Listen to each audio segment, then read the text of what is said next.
I've been working, I've been building on my peace, clearing out the noise, yeah, my glow's unleashed. After the lightning storm and the sudden disappearance of Obanuju's hut, Umogo returned to an uneasy quiet. Crops still grew, the rivers still flowed, but the people moved like they walked on eggshells. Whispers were carried on the wind like curses, and no one dared go near the edge of Ero forest again. But Obanuju had not vanished into mist or memory. She had simply moved.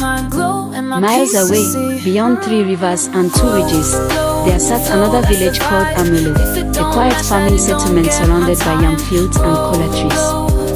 Life there was ordinary until the night Obanuju arrived. She came just as the marriage festival was ending.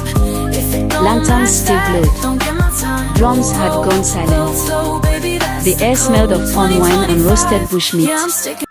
The villagers noticed her immediately, walking barefoot, dress clinging to her like morning mist, hair long, wet, and dark as charcoal water. Her skin shimmered unnaturally beneath the moonlight. She said her name was Obanuju. She said she had no family. She was simply looking for love.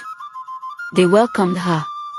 In Amiolo, there was a young man named Obina, son of the village head. Strong-hearted, kind, and deeply admired. The moment he saw Obanuju, he was smitten.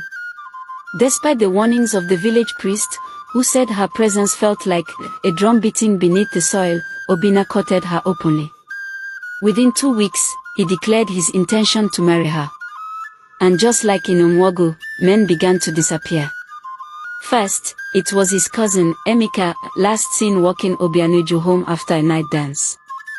Then the village drummer, who complimented her too boldly. Then a young widow's brother, who smiled too long in her direction. No blood. No cries. Just gone. But Obanuju smiled as if nothing happened. Her laughter rang like wind chimes over a graveyard. It was at the wine-sharing ceremony, 3 days before the wedding, that an old man from Umwogo, traveling with kola nuts to trade, arrived in Amulo. His name was Okafor, and he froze the moment he saw Obanuju sitting under a sick cotton tree, laughing with Obina's mother. He dropped his basket and ran. "Stop this marriage," he shouted through the village square. "She is not a woman.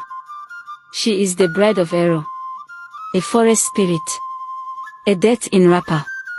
At first, they laughed. Then he told them about the 6 men gone. The vanished hut.